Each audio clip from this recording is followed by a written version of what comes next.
yes, please. So Mohanji, this is something which, a lot of participants attend directly, but also a lot of them see directly on the YouTube channel of. We are live now. I'm admitting perfect. people. Okay. Yeah, please.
So who's going? Should I wait? Yeah, just a minute, Mohanji. I'm waiting. Other participant may want to join as well, and then I'll just proceed. Sure.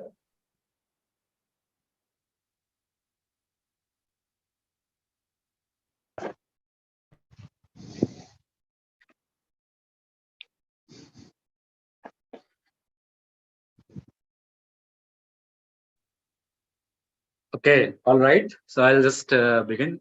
Welcome everyone. So just a brief introduction about the concept of the entrepreneurship Gyan, as we always do for the beginning of the session. So I joined recently as the lead, and I started leading the startup and entrepreneurship special interest group of IIT Bombay Alumni Association, which was already being taken care of by Praveen ji. And I already had this idea last year to do this kind of thing as a podcast, but then I pitched him, maybe we can do as a part of this SIG, and he liked the idea, and we decided to move forward with it. And the idea is that we create a platform where we invite veteran entrepreneurs, speakers, business leaders to inspire young entrepreneurs, but also cross-country collaboration. Also create a platform where people can look for different entrepreneurial opportunities. We can invite academicians who can talk about the academic aspect, as we did in the previous talk.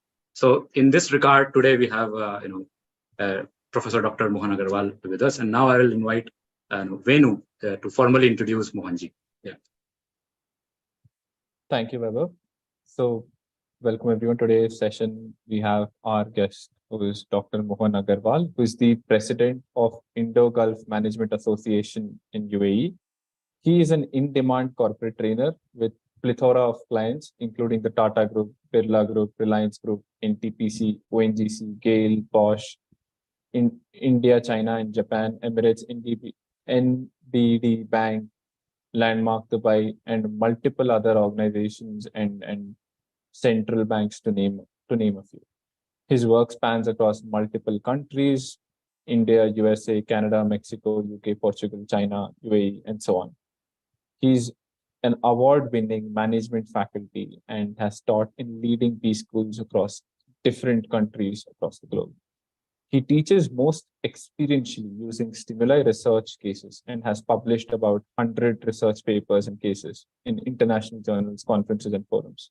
So I think with the plethora of experience, Mohanji, we welcome you, and we are certain we learn a lot from your experience and vast knowledge. So welcome to the show, and the session is rest all of yours. Thank you.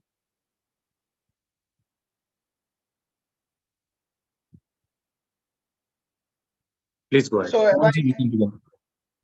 on. Yes, you can share. You can share your screen and Thank just. You very much. Thank you. Yeah. Thank you.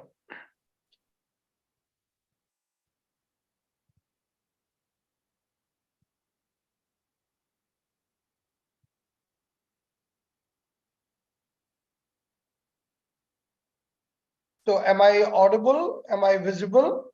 Yes, you are audible, you are visible, please go ahead. Yeah. And the screens are also sharing, yes, right? Perfectly.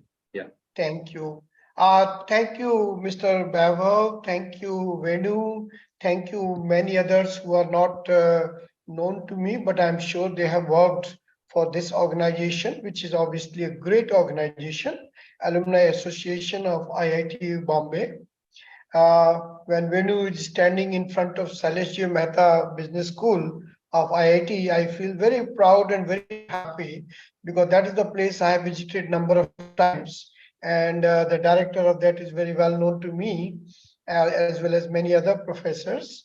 And really, you are a pride of India. You are a pride of many people in this country who are not even knowing what IIT is, but they know what IIT does or IIT brand. So I think, you have the kind of brand equity, which many countries, many organizations can only dream of. And, you see it because you bring laurels, you bring the kind of awe, the respect that goes into it. And it is the alumni which makes the difference. Today, if you see any organization, or especially business school or IT school, or for that matter, any higher education system, they are measured by two strengths. Strength number one is how it is accepting the students to their programs. And number two, how well their alumni are doing outside that particular organization. Now, so both input and output or even outcome have become measures of the ranking, rating, or respect, choice, any word that you may like to use for that particular higher education. So today I am especially honored to be here. When Vaibhav told me the things that you guys are doing, I was absolutely inspired because I am myself a startup from that point of view, although mine is not 100% full commitment startup, but it is a startup in the sense that this Indo-Gulf Management Association is doing many things which are in the same category of startup. And also I teach startup to the MBA courses, to executive classes, to various countries that very kindly Venu mentioned from my profile. And I appreciate each and every student whom I had the interaction with in all these 20 countries where I have been teaching, especially at my favorite organization, XLRI Jamshedpur, and also IIT, and also IIM Lucknow, where I was chair professor of management. And the topic global startups is extremely important for us to know, because in this world where LPG is dominating us, that is liberalization, privatization, globalization, when these three things are there right from the beginning in our dictionary, in our lexicon, then I believe that most of the startups are born global. They are not global by work, but they are by birth itself. They are global because they usually have things which are attractive to people outside the country where they are set up. And very soon they actually get that global scaling or that global connections or that global collaborations. So I thought, let me connect that thought with the Gulf in where we are. Gulf is a very, very large term which is used in this manner. So the agenda, just to share with you that the agenda will be like this, that I will be talking about the evolving landscape of the GCC. I'll explain the term GCC in a few seconds. The second is my definition of startups as how I see it. The third is opportunities for startups in the Gulf. And I divided them into two categories: outward opportunities and inward opportunities. Outward opportunities will be that where your startups will be useful to us, to the Gulf where I'm talking from. And inward opportunity, would be that where people from the Gulf will also like to reach out to you and be a part of your dream, be a part of your success, be a part of learning. So both outward and inward opportunities will be spoken about. And then, of course, the Q&A. The Q&A is not just like that, it is at any time. Just raise your hands and I will be very happy to handle that question at that particular time itself. So the GCC is a term for what is known as Gulf Cooperation Council. It is the same thing as NAFTA, North American Free Trade Association, which had Mexico, USA, and Canada. It was the biggest free trade zone before European Union. And when European became like 30 countries that they are together, then it is the same thing as EU. But EU one is a bigger one because not many countries have the kind of scale and size that USA, Mexico, or Canada has. So therefore, they are bigger than NAFTA. But then this kind of thing is very useful to them.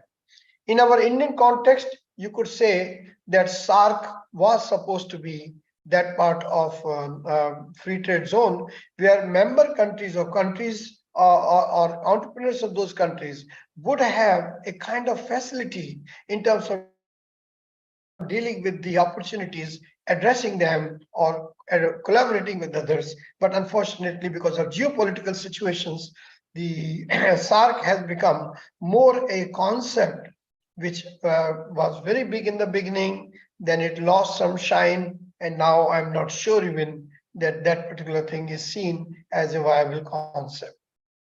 The one which is, very important in the Asia is the one which is having the 10 countries in it, led by Malaysia, Singapore, and all. And that particular trade area is also very, very useful, well known also. At one time, they had disproportionate power, ASEAN, because of the growth that countries were seeing. But now possibly the growth is slowing down in many countries. But China, which is the observer status, India, which is also the observer status, these two have to some extent taken off the shine from this ASEAN. And as a result, you can say that the only benefit, or at least the major benefit, is to have uniform policies relating to customs of inward as well as outward, so that when you enter into one country, you have entered into all countries. Now, as far as GCC is concerned, GCC has 6 countries in it, and politically and geographically they are close to each other. The biggest one is Saudi Arabia. Saudi Arabia is having a kind of disproportionate importance because of the population, because of the economic clout, and because of the petrodollars that it has. And as a result, it is, you could say, the big brother of GCC. The same way India was perceived to be as big brother, although not all the time people like the term big brother, but still that part is there. The second biggest economy of GCC is United Arab Emirates, where I'm at this particular moment. So you could say number one is Saudi Arabia or Kingdom of Saudi Arabia. The second is United Arab Emirates, and then the other 4 are there. From the historical point of view, Oman is the oldest country among all these countries that we have. Oldest country, Sultanate of Oman. Unfortunately, it is not doing as well, but it has gas in it. So gas powers are there. Qatar is also well known for disproportionate income, per capita income as it is called, mainly because of the economy size and the very, very low number of people, like only less than 1 million. And therefore you could say that even per capita income of every Qatari resident or in is somewhere around 150 or $160,000 per year. It is the richest from that point of view. And as a result, they also have become increasingly important in geopolitics in terms of accepting as well as encouraging the startups, entrepreneurship, like that. The common factor in all these 6, this thing is the common factor that all of them are trying to diversify their economy from petroleum-based economy to non-petroleum cost. At this particular moment, United Arab Emirates has taken the lead in the sense that it has gone much, much bigger, especially Dubai and other Emirates, where the oil income is very little, I'm talking about 0.5% or 1% of the GDP. where they have gone more for either free zones or it has gone for non-oil related revenues, and very, very big time they're inviting and encouraging and hosting the entrepreneurships or startups here. Let's give a very quick rundown on each country so that we have some idea about them. These are the countries which are coming on your screen, which are non-GCC countries. GCC is also a part of what is known as MENA region, Middle East and North Africa. Middle East and North Africa. This is a part of it. MENA is obviously bigger than GCC, and this GCC, as I said, is created as per their protocol, charter, and mission that they have.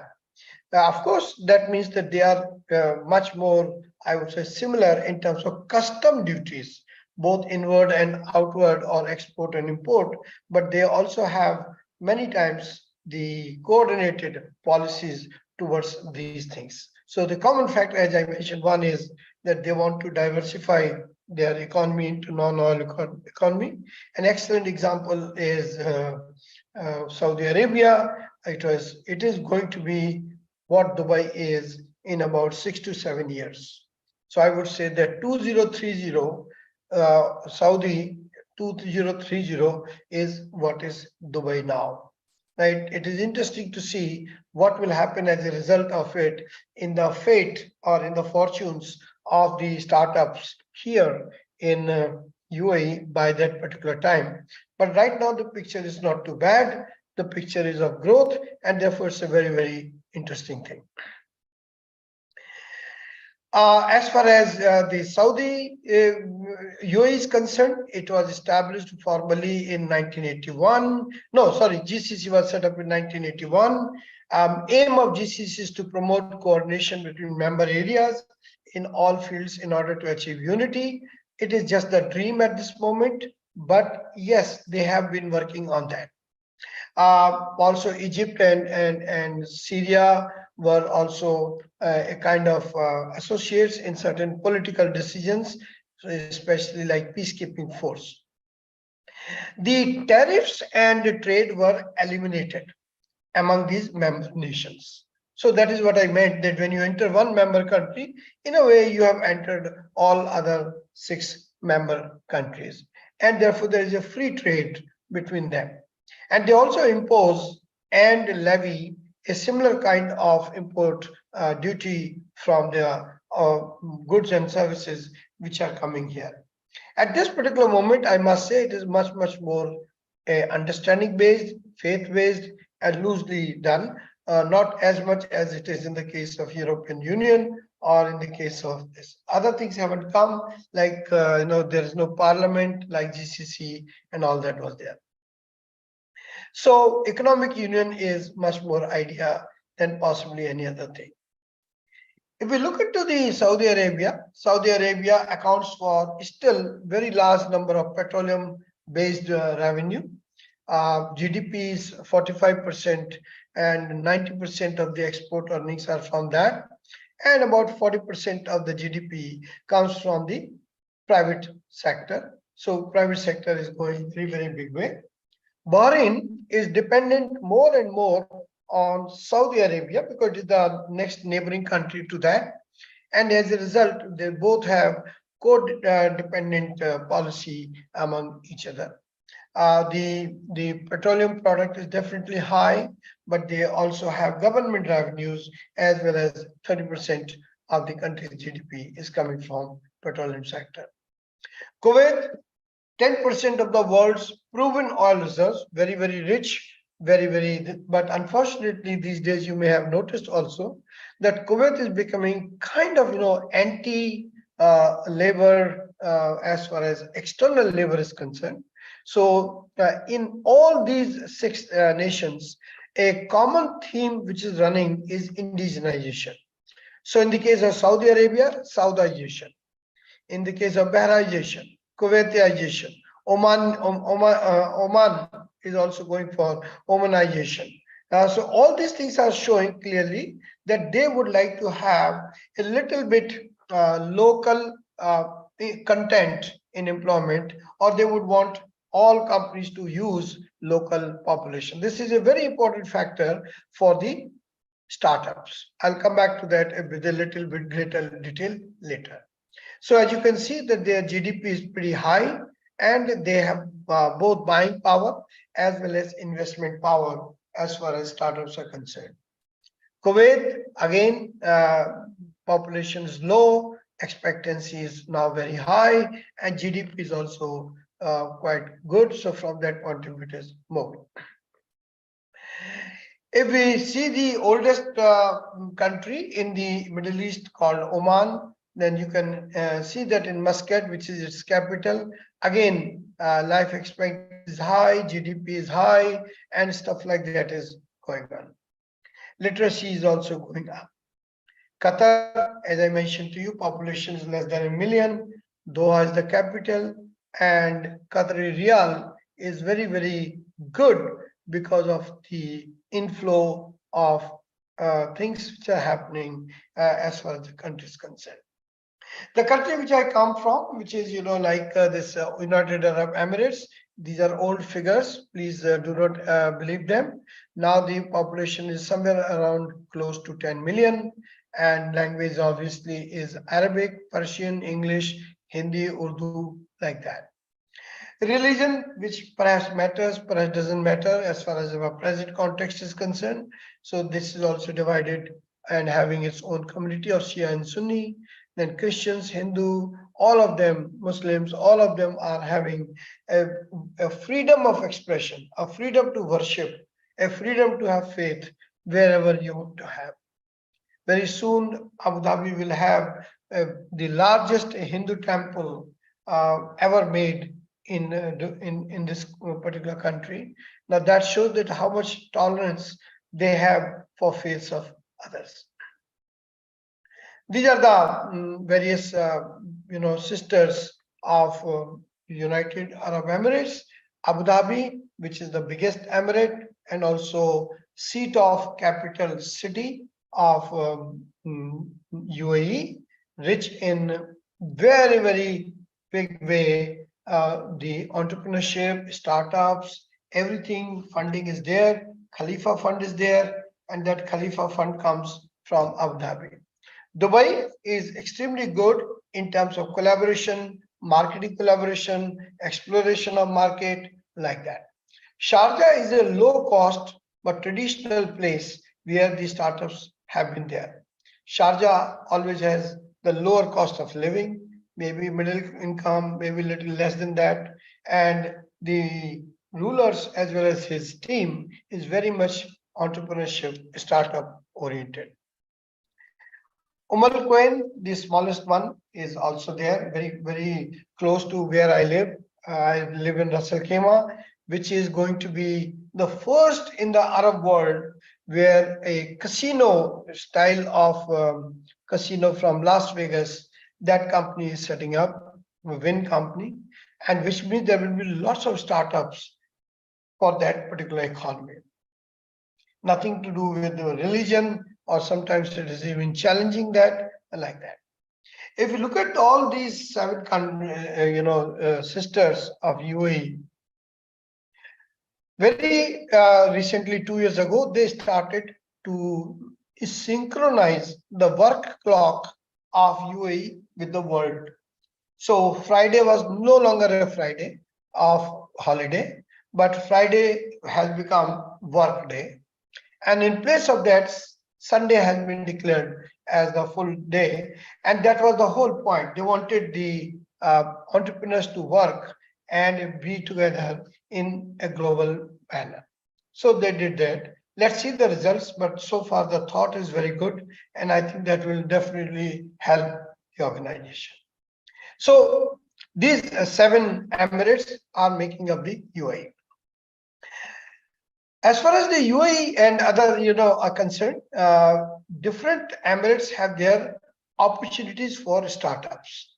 Each and every emirate has that kind of opportunity, like Abu Dhabi. Very, very big on pearling and fishing. They were the main sources, but now they are moving into technical areas also, media, They are accepting media and movie making, Bollywood or Hollywood. Many of those things are there as a part of their drive for startups. Dubai, the second largest of the seven Emirates, is also in pearling and fishing, and it is a home of tourism, big time tourism, and therefore many startups are around the service aspects of Dubai. Sharjah is famous more for mines, for manufacturing. So therefore, from that point of view, you will see manufacturing startups also. Ajman, the smallest of all the seven, is again going for date trees for the purpose of fishing. So more on, you could say, marine-based products and services. Quoin, it is the second largest small emirate, and it is known again for fishing as well as date farming. Dates are very, very big business opportunity for the world coming from the UAE. And obviously, any startup which helps or joins efforts, then they will find these products to be more acceptable and take it for the validation. So all these things, Russell Kema, where I am at this moment, is abundance of flora, fauna, adventure tourism, the IT, many things are happening. Mostly you could say action tourism, action opportunities for any kind of that. Education is becoming very big here. The companies are also under the ownership of the sheikh. So all those things are very much there. Russell, then there is also Fujairah, which is the only country or rather emirate without any coastline. So as it is, otherwise all six emirates, they have one or the other access to the coastline. So from that point of view, you could say that it is based on this fishing, agriculture, like that. So what is a startup? Given this situation, I believe that startup is a new company or a project undertaken by an entrepreneur to seek, develop, and validate a viable and scalable business model. So startup is an idea, more than an idea. It's also business model. And in this particular model, validity is sought about its both scale as well as its viability. Now, that particular viability doesn't have to be short term, it could be medium term, it could be long term. Like, for instance, in our case, in India, Paytm is an example of it. Many are like that. We did not turn out even a single penny of money. Policybazaar.com is also, from that point of view, not making money. Here, there are also many others, like the biggest private sector real estate company, MR, which also built the tallest building in the world, Burj Khalifa. They also started a startup in the form of Noon for the purpose of online retailing and all. In the beginning, there were hiccups, but now if you look into this, it is becoming a major stream for both name, fame, as well as financial reward. Over a period of time, therefore, substantial equity can be given to the founders of that particular company startup and investors, employees, public, etc. Sometimes, this IPO or sometimes FPO or various other things, or even the what is known as the structured or qualified investment partners could also, QIP could also be done by them. Mostly, I believe the startups at this moment, they are making money through valuation rather than top line or bottom line. Bottom line here refers to the profit and top line refers to the sales. So therefore, all those two things have been taken over to that particular extent by the top line and by the mergers and acquisition. If we look into the startup things availability or viability in the UAE, then here is the ranking of doing business topics in UAE. You can see here it's very, very high in terms of ranking. There is the percentage like the trading across the quarter is very high, 92%. There are many others, sometimes, or it is 92 ranking. The number one is in terms of getting electricity. Number three is in terms of dealing with construction permits. So as you can see, it is easing the business rules for the companies to come if they are making fresh inroads either through warehouse or sometimes they are only doing the work in collaboration with the local person. Government, especially UAE government, is doing very, very big for the startups. Like in order to attract more startups, UAE government has removed for many services 50%. The 50% of the government services, they are free. Some of the things include even business license. So if some startups from Mumbai, they would like to set up a startup in UAE, there is zero cost of business license. And they can create, and with that particular thing, they can also have a business, bank account opened, everything else. They pay, of course, only for visa, individual visa, but that particular visa is also very low priced when it comes to, because you have also been saved about registration. Otherwise, each and every emirate is encouraging people to come and set up their startup or any other entrepreneurship idea in the emirate because they are not charged. So somebody will say that why are they doing that? Number one, in order to expand their economy, in order to diversify their own economy, and number two, the ripple effect of that. So while you do not pay for license, you obviously pay for using other services or partnerships or business and everything.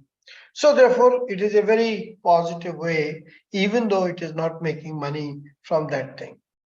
Abu Dhabi government has also given subsidy to these startups, and this includes global startups also.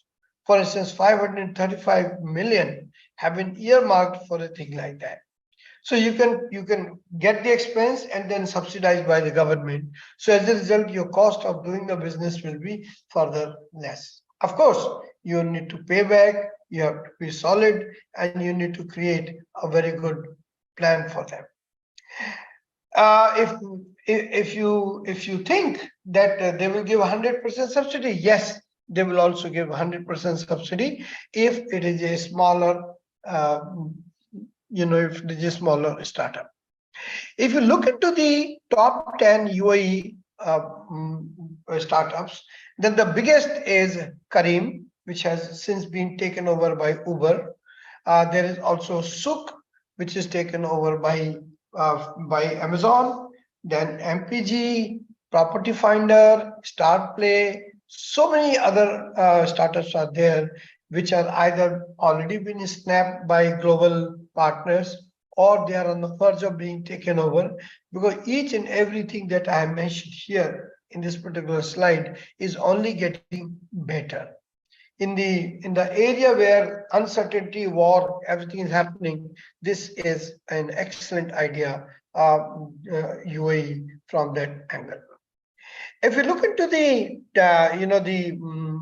tech startups, which I believe will be the focus of the IIT Alumni Association, then from that point of view also, if you look at these two charts, chart number one is B2B, B2C, C2C mixed, all that is given here. So you can see B2B has been the biggest, 52%, and then B2C 32%.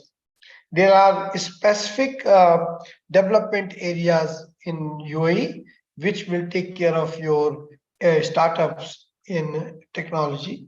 The same way as I said, there are many areas in UK which will not charge you anything to set up and receive a license from them. You can also contact them in terms of partnership, collaboration, in terms of sharing the expertise you have. and they are all in one particular area. So your things will also be moving faster.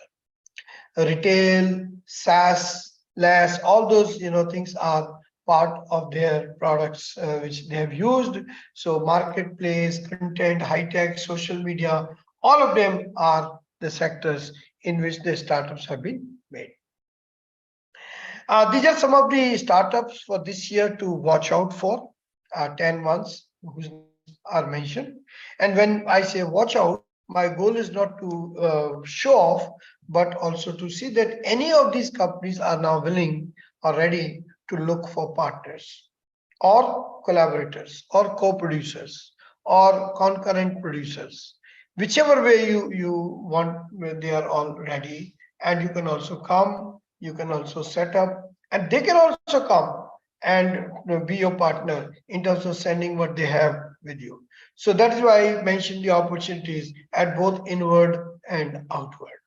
Obviously, it depends upon how much you are invested in it. Right now, mine is mostly within the country. The only one is outside, which is the Indo-Gulf Management Association, because that was born global the moment it was started. Last slide is this. Thank you. And I'm very happy now to handle the questions or any part that you have. So thank you very much, Vaibhav, Venu, and Sunay. I'm ready for any Q&A. I am now stopping the presentation so that things will be. Thank you. Please. So the audience, in case you have questions, please feel free to put in the chat and then we can take them as we go through. And Mohanji, I think this has been a very, very sort of detailed overview of, the economy in the Gulf. I know, for example, some of these terms are things that we use. We use MENA, we use GCC countries, or at least some of us have read about them. But I think in the level of detail that you covered, saying which are the countries come under the purview, what the economy of these countries are, that has been definitely sort of very insightful. Now, looking at this trend, the advantage of this GCC is that you don't have to necessarily come through UAE. You can go to Oman also, you can go to Qatar also. And in a way, you are already with one leg in UAE or any other member country. So it's a very, very good thing that we have. Mohanji, I think that was sort of, hitting the nail on the head of it. I was going to ask the question on the same lines. You had mentioned earlier that, when we enter these countries, for example, within the MENA, there's sort of a very homogenized way in which some of these permits work, or the taxation works, or the import works, or export work. So in terms of those regulations, as an entrepreneur, when say somebody looks at a country, now that these sort of other procedures or conditions have been taken care of, what would be the other factors that an entrepreneur should consider before he or she finalizes which country is more suitable? Okay. From the point of view of connections, networking, I would definitely rate UAE the most, without doubt. Why? Because many events take place. Most of the people end up here. There are also many entertaining and social life here, and many more. These expats are there, the nationalities. So therefore, from that point of view, I will say definitely UAE.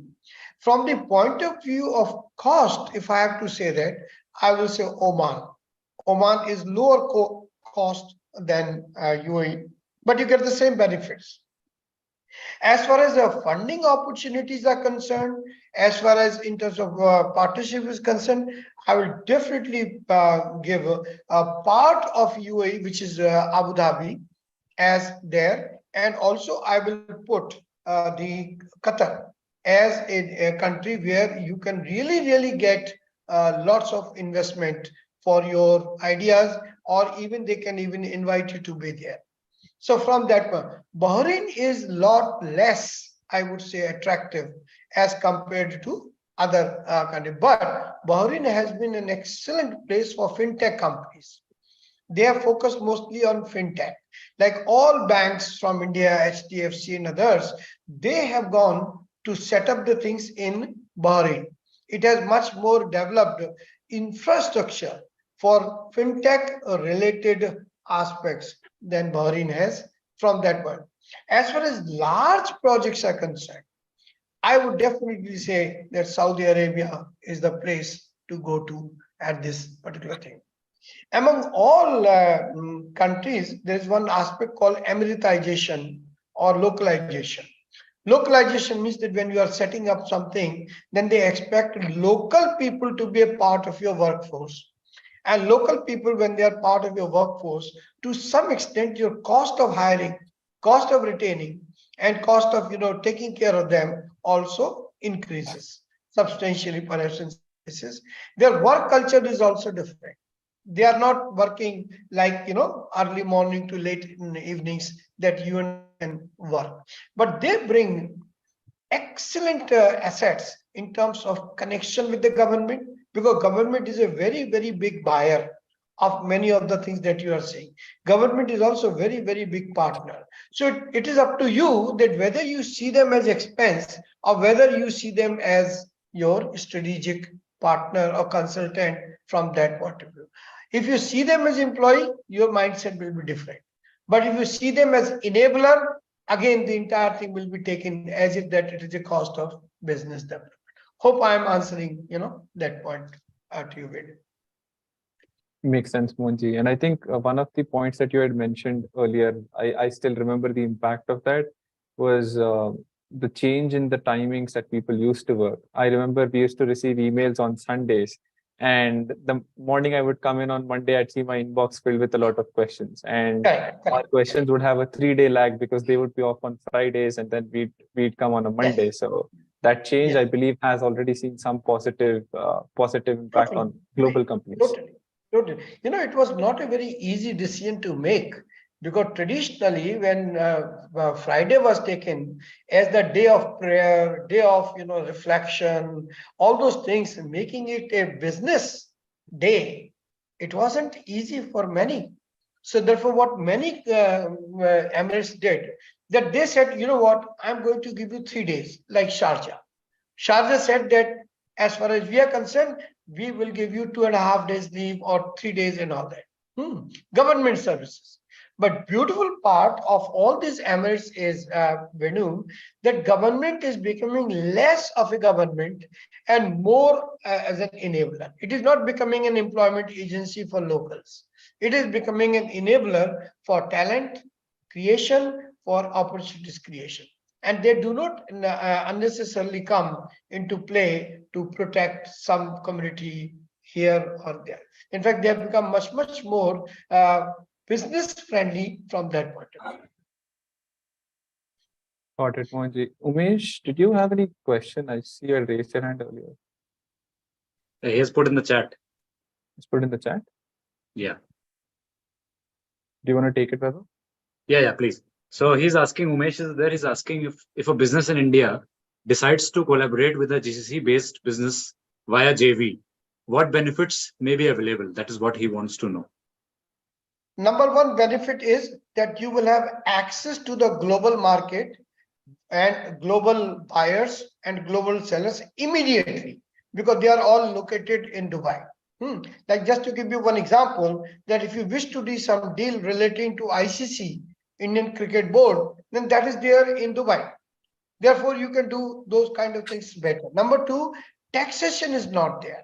It is zero income tax for the people. So your payment systems and others can also be streamlined from that point of view.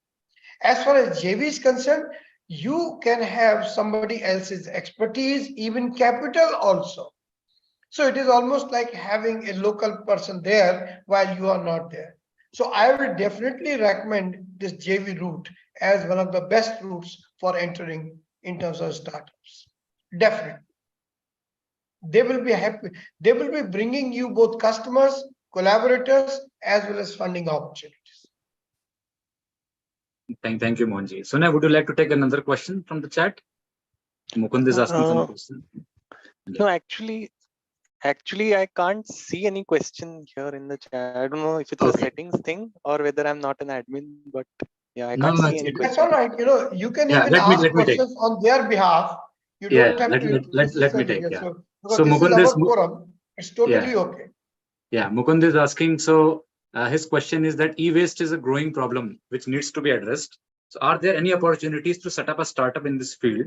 And what are the chances of getting good investment for such capital-centric area?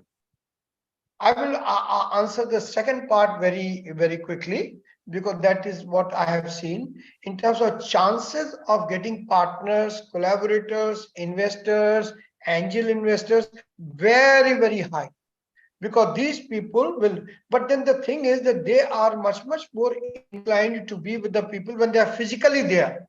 Digitally, it becomes a little bit difficult for them. Still, the mindset is the same. But as far as the first thing is concerned, it is much easier than you think. Because there are many companies here who will do the work for you. You don't have to run around for paperwork, for documentation work, for anything, and they can do that. There are certain customer service departments of each and every free zone that they do it for you. Like when I set up my company, my startup in Abu Dhabi, all I required was 1 day and zero cost I paid. Zero cost, both for license as well as for getting the license. In other words, even the paperwork was done by them. Few emails and it was done. Thank you, Mohanji. Sonia, would you have any questions from your end to ask? No, I don't have any questions now. All right. So, Mohanji, I would say one more thing, Vaibhav, if that is Yes. okay with you. I will be most happy if you would like to create an opportunity for the startups to come here as a delegation, as a business visit. Not just to set up the things, but even to attract people from here to their businesses, that outward opportunity there. So when they are here, when they meet, I will be very happy to set up the meetings for them with the local chamber of commerce, with the angel investors, all them there. And that would be a very good idea from setting up a business quickly. No, that is very excellent, Mohanji, that you mentioned it. So actually, we were also thinking of a platform where mentors like you can be there and give this kind of advice to young entrepreneurs, because we never know, who would love to explore, Middle East market or Gulf market, because there are entrepreneurs who would love to do that. It's just that because they don't have idea, how to begin or how to get in touch with a person like you. So they are not able to do it. And that's the whole point of talk like this or platform like this. Consider me as one of the enablers or facilitators of your own mission. Right. I don't want to plug any of the things that I have. I just want to say that we are open to help your people referred. So, see us as that partner, because as you can very well imagine, money or service or revenue from them for these services is far from my mind. For my mind is that if my country compatriots can get some benefits from this amazing region, I think I will be more than happy from that point of view. Yeah. So Mohanji, I had one question. So what about non-profits? So what do you think? For example, someone wants to establish a non-profit, for example, in Dubai, is they still do have those kind of benefits, or they don't have? Yes, probably Dubai has the only this free zone for what is called humanitarian free zone. So this humanitarian free zone is next to the DWC, Dubai World Center, where there is a logistics city and humanitarian city. In that particular city, only organizations like Dubai Care or like Red Cross or any of those things, they are there. And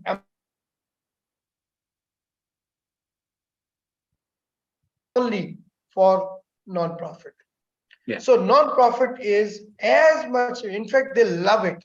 The only thing they are worried about is that this should not become a front for some political mission, or where real mission is being camouflaged in the form of some kind of social mission, and where the money laundering is being done for purposes, because they don't want these kind of trouble at any point of time. Yeah, it can be political, it can be religious. Also, a lot of people fear Exactly, religion. exactly. Yeah, that I mean, is like, totally true. I shouldn't use the term, but Yeah, suppose somebody true, is true. taking money and sending it to Hamas or some other thing, then they become very suspicious.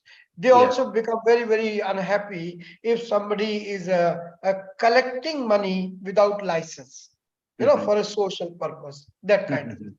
So yes, social things, very, very happy. They will be, in fact, many of them will be even join your board also, because for them it is nothing but CSR. Yeah, perfect. So anyone else has any other questions? So I think we are almost in time, by the way. And if no one is having other questions, maybe Venu, you can proceed with your final comments and vote of thanks. I'm very happy, and I apologize for a little late start. As I said, No my issue. class was to end at 7 o'clock, but Yeah. and it is 20 minutes drive from college to home. Yeah, so I left the class at 6:30, 6:35. Yeah, But my I totally apologies. understand. Next time it won't happen. I'll No make sure issues, Mohan. Yeah, Venu, please proceed. Yeah.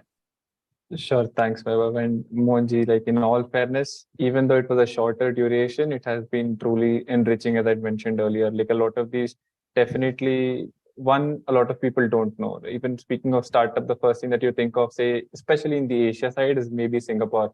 But I think now Middle East establishing sort of its dominance and expanding is always a welcoming sign. So a lot of people who watch these TG talks, they usually watch it later on as well. And we get a lot of people who watch it, say, in the future as a revision. Some of us at least look at it and be like, oh, yes, that was a good idea, which I forgot. So I'm sure facts like Abu Dhabi having a 535 million budget, or giving people, that 100%. Khalifa Fund is just ready, standing by. And in fact, one very good thing we do about us is that we have a very good reputation capital here. They have very good opinion about us. That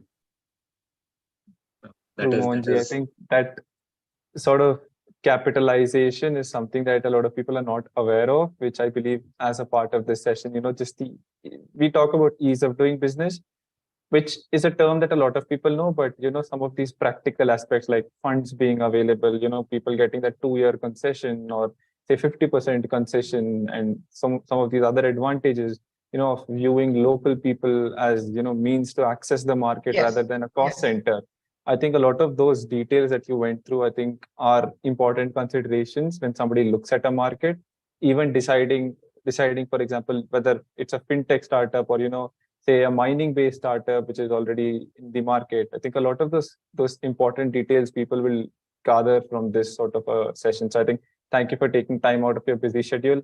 And I know, as Vaibhav mentioned, we will definitely connect on other sort of settings as well. So I believe I told this to Vaibhav, and I keep telling him that he has a knack and talent of finding talented people. So I each do session. not know. In my case, he might have gone wrong. No, not at all.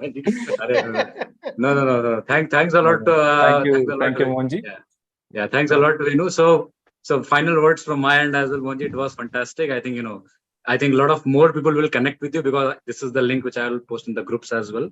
And I think they may want to be the part of IGMA as well. And obviously I'm the ambassador of IGMA as well. So that is also my duty to do that. But otherwise also, a lot of people may reach out to you for these kind of collaborations, or because they may see you as an enabler, as you were mentioning. And as per your availability, as per your interest, you may decide to move forward with it. So thanks a lot for your time, and thanks a lot for accepting and for this great talk. Yeah. Thank you for this opportunity.